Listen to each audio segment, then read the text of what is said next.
My parents mocked my little science hobby. Nobel Prize revenge exposed their judgment to the world. The Lancaster Country Club's dining rooms sparkled with crystal and silver as my parents celebrated their 40th wedding anniversary, surrounded by 200 of their closest friends, business associates, and extended family. Mom had spent months planning this event, insisting on the most elegant venue, the finest catering, and formal invitations printed on heavy cardstock that probably cost more per sheet than most people spend on lunch. I sat at table 7, strategically positioned near the back, where I could observe without drawing too much attention to myself. My simple navy dress and minimal jewelry marked me as distinctly underdressed compared to the other guests, who seemed to be competing for who could wear the most expensive designer outfit to honor Gerald and Patricia Foster's 4 decades of marriage. Ladies and gentlemen, Dad's voice boomed through the microphone as he prepared to give his anniversary speech. The conversations gradually died down as attention focused on the distinguished couple at the head table. Patricia and I are overwhelmed by your presence here tonight. I'd heard versions of this speech before at various family gatherings, so I knew the general outline.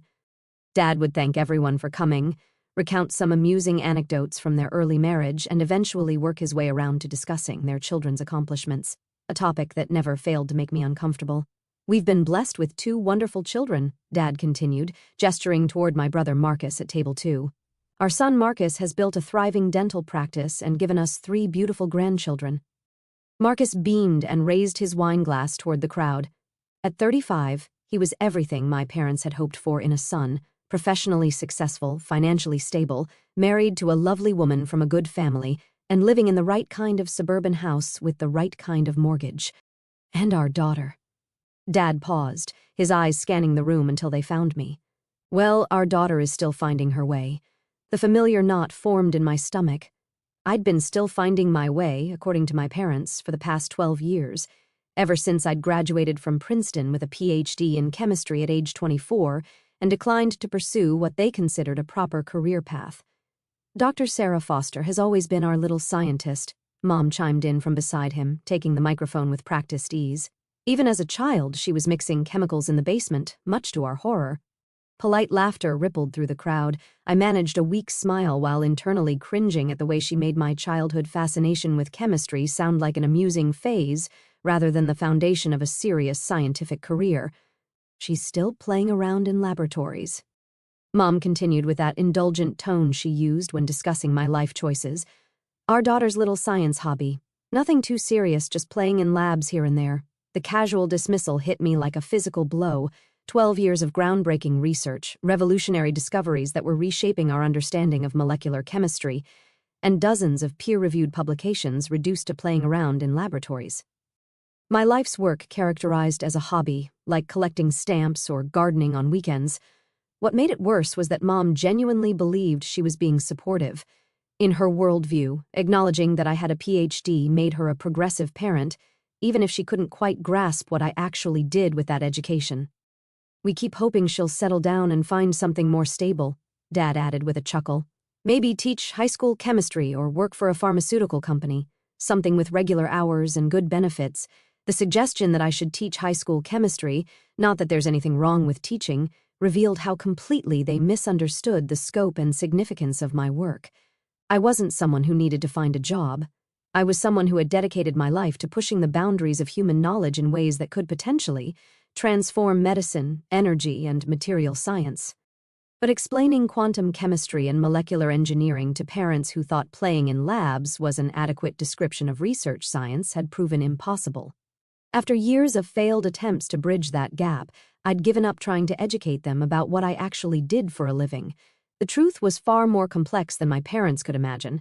While they thought I was struggling to find direction, I had spent the last 8 years conducting research that had already led to 3 major breakthroughs in catalytic chemistry. My work on enzyme mimetics had opened new pathways for drug development. My research on carbon capture technologies was being implemented by energy companies around the world.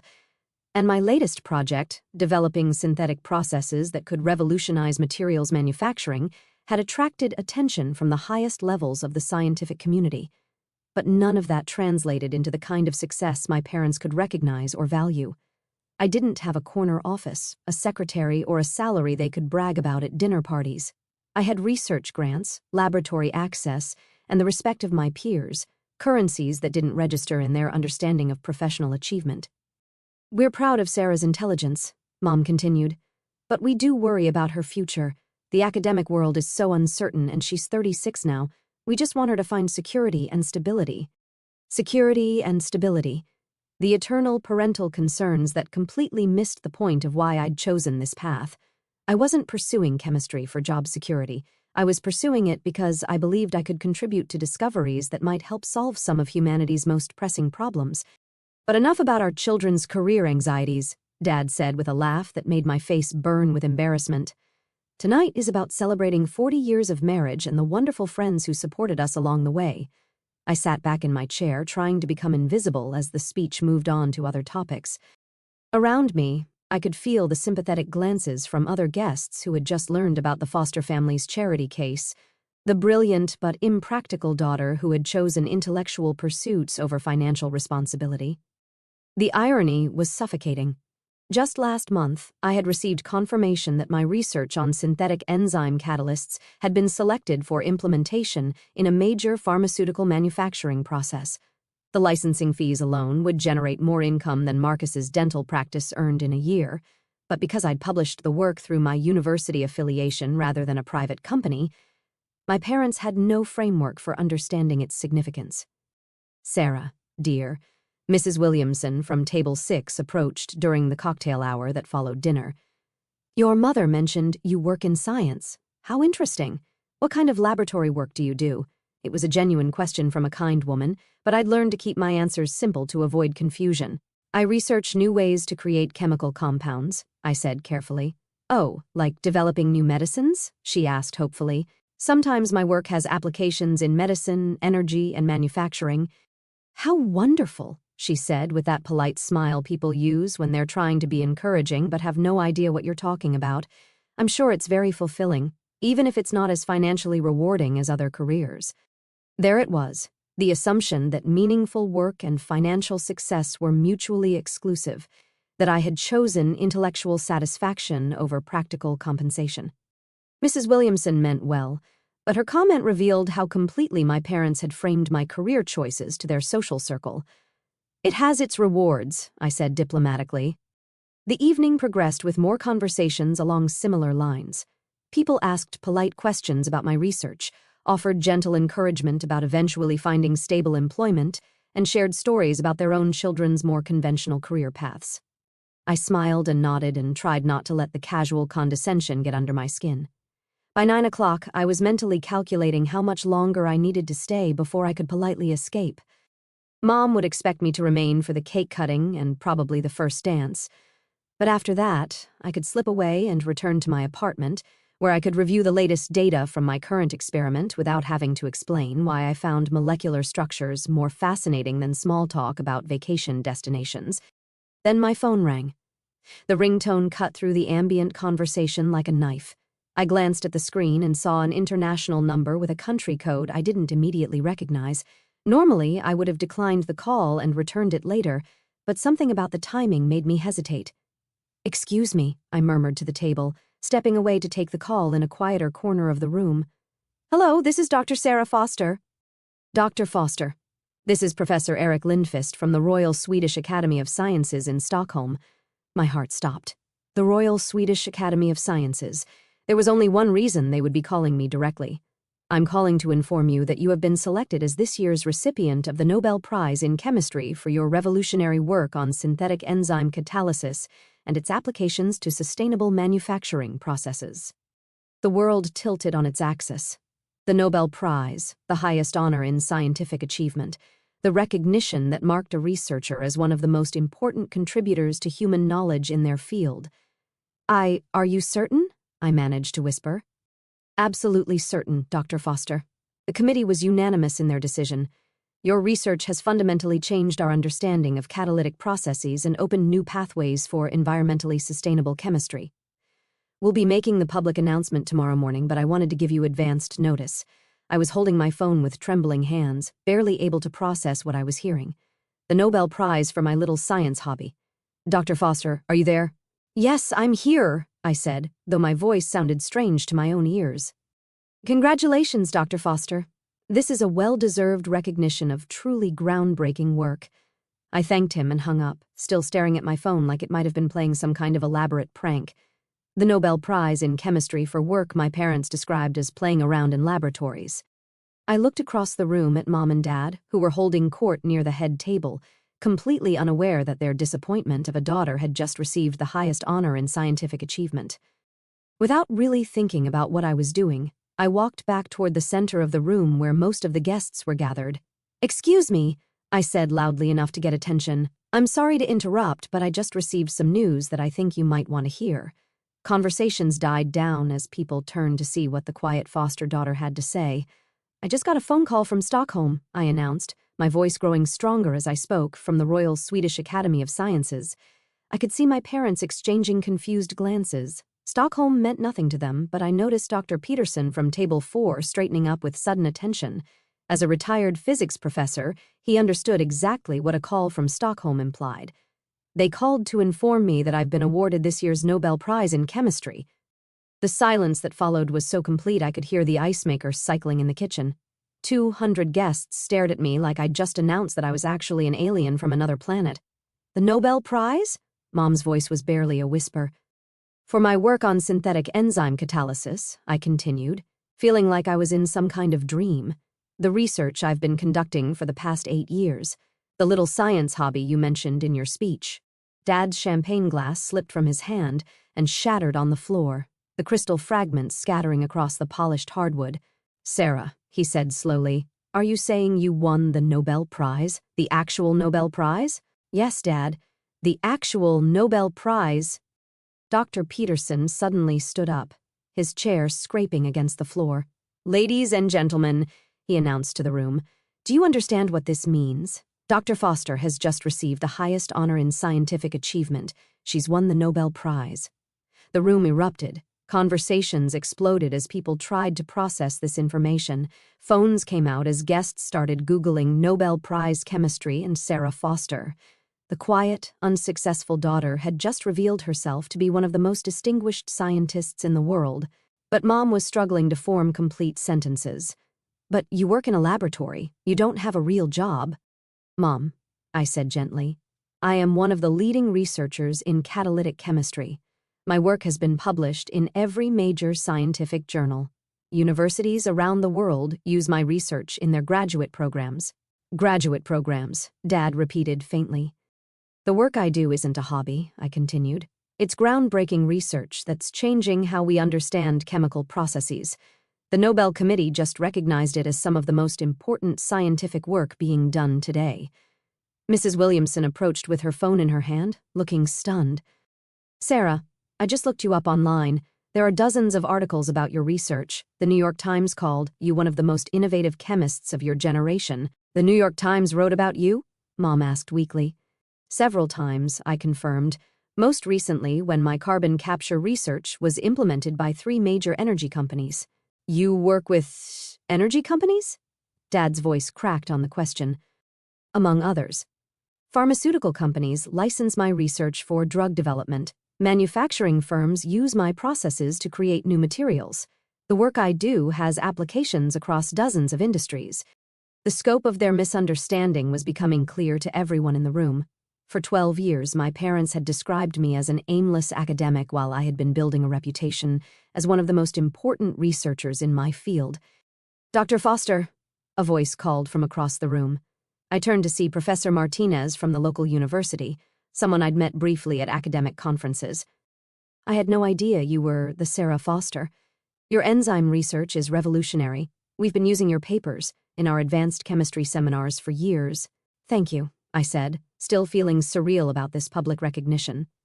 "Nobel Prize winner," he continued, shaking his head in amazement.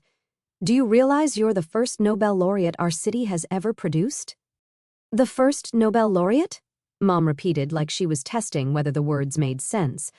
Professor Martinez nodded enthusiastically. "Dr. Foster's work is going to be in textbooks for generations. Her synthetic enzyme research has opened entirely new fields of study." I could see my parents trying to reconcile this new information with their fundamental understanding of who I was and what I'd been doing with my life.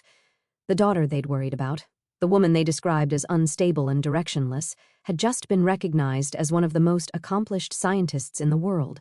Sarah, Marcus appeared at my side, his face pale with shock. Is this real? Did you actually win the Nobel Prize? Yes, Marcus, it's real. But you never said, you never told us you were doing anything this important. It was a fair point, but the answer was complicated. How do you explain to your family that you stopped sharing your achievements because they consistently dismissed them as unimportant? I tried to tell you, I said gently. Remember when my first major paper was published in Nature? I was excited about it and I tried to explain what it meant, but you said it sounded too academic and theoretical. Marcus's face flushed as the memory hit him. You tried to show us the journal and I said, nobody reads that stuff except other professors.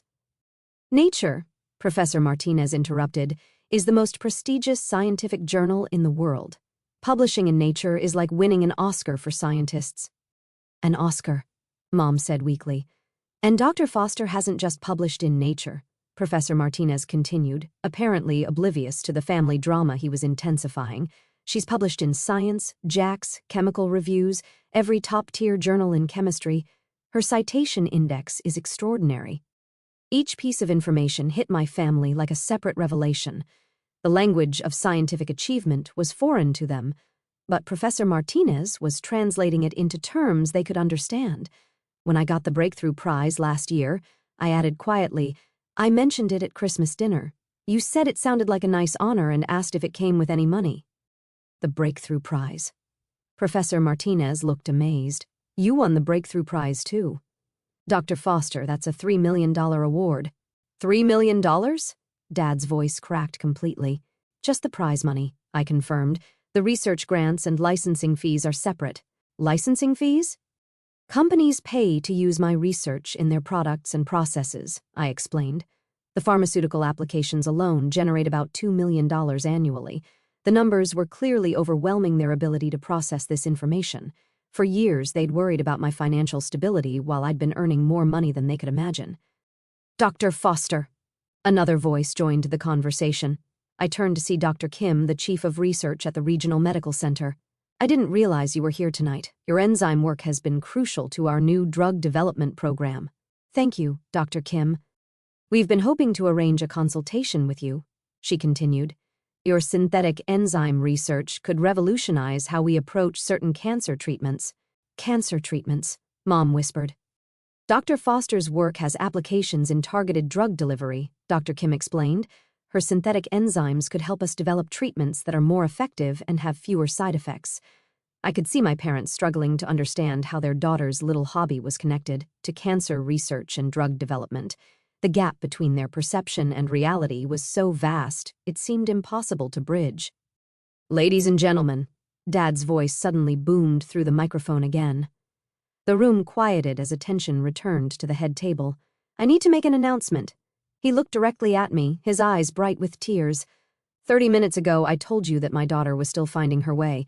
I described her work as a little hobby, something she was just playing around with. His voice broke slightly. I was wrong, completely, embarrassingly wrong. The room was absolutely silent. My daughter has just been awarded the Nobel Prize in Chemistry, he continued. She's not finding her way. She's leading the way. She's not playing around in laboratories. She's conducting research that's changing the world. He paused, looking directly at me across the room. Sarah, I'm sorry. We're sorry. We didn't understand what you were doing because we never took the time to really listen and learn. We measured your success by our standards instead of recognizing that you were operating at a level we couldn't even comprehend. The apology hung in the air like a bridge between the past and whatever came next. Dr. Foster, Professor Martinez said quietly, would you mind if we ask some questions about your research? I think everyone here would love to understand what Nobel Prize-winning chemistry actually involves. For the first time in years, someone was asking about my work with genuine curiosity rather than polite obligation. I'd be happy to explain, I said.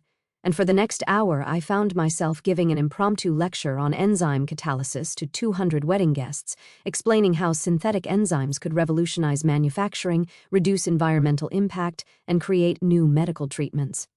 My parents listened with rapt attention, asking questions that revealed they were finally trying to understand what I devoted my life to pursuing. "So when you said you were working on carbon capture," Mom said slowly, "you meant you were developing technology to fight climate change." "Essentially, yes. My synthetic enzymes can capture carbon dioxide more efficiently than existing methods and convert it into useful materials." "And this is important work?" Dad asked. Professor Martinez laughed. "Important? Dr. Foster's research could help save the planet. The Nobel Committee doesn't give prizes for minor contributions." As the evening wound down and guests began to leave, my parents approached me with expressions I'd never seen before.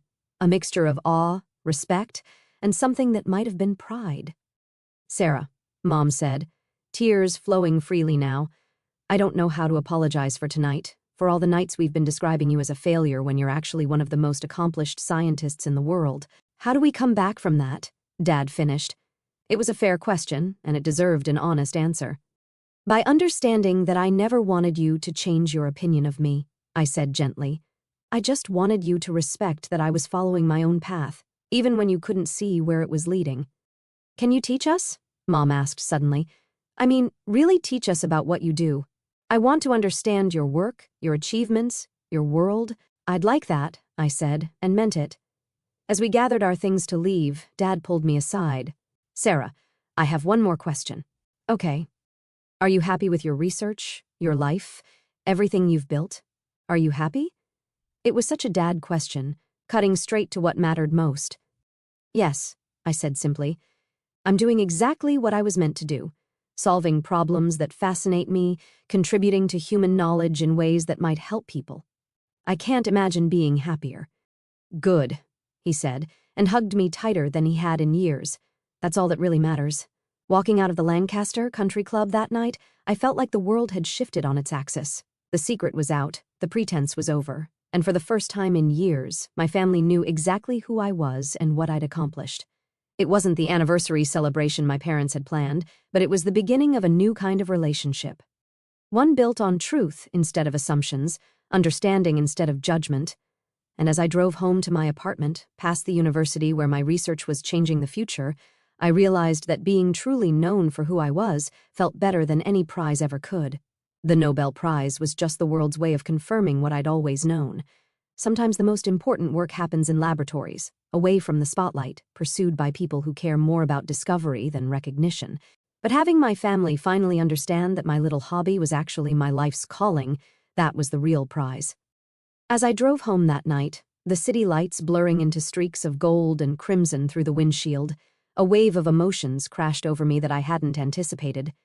Relief came first, sharp, almost painful, like exhaling after holding my breath for 12 years. For so long, I'd carried the weight of their misunderstanding alone, a silent burden that grew heavier with every dismissive joke or worried glance. Tonight, that weight lifted, not because the Nobel Prize validated me, it had always been real to me, but because the people whose approval I'd quietly craved finally saw me. Not the version they'd constructed in their minds, but the actual me, the scientist, the innovator, the daughter who had chosen passion over convention. Then came the grief, unexpected and raw. Grief for the years we'd lost to assumptions, for the conversations that never happened because I'd stopped trying, for the version of our family that could have existed if only we'd listened sooner. I mourned the little girl who used to run to her parents with excitement about chemical reactions, only to learn that her joy was something to be tolerated, not celebrated. Tears slipped down my cheeks as I realized how much I'd armored myself against their disappointment, how I'd built an entire life of quiet triumphs just to prove to myself that I didn't need their understanding to be whole. But beneath the grief was something warmer, something that made my chest ache in a different way: hope. The way Mom's eyes had widened when Professor Martinez spoke, the way Dad's voice cracked when he apologized. These weren't just reactions to a prize. They were cracks in the foundation of everything they thought they knew about success, about me. For the first time, they weren't just proud of Marcus's dental practice or his suburban mortgage. They were proud of me, not for fitting their mold, but for shattering it entirely. And in that moment, I saw the possibility of something new, a relationship where curiosity replaced judgment, where questions about my work weren't polite formalities but genuine attempts to bridge the gap. I pulled into my apartment complex, the familiar sight of the university lab glowing faintly in the distance, and sat in the quiet car for a long time. The Nobel Prize was a pinnacle, yes, the kind of recognition most scientists only dream of.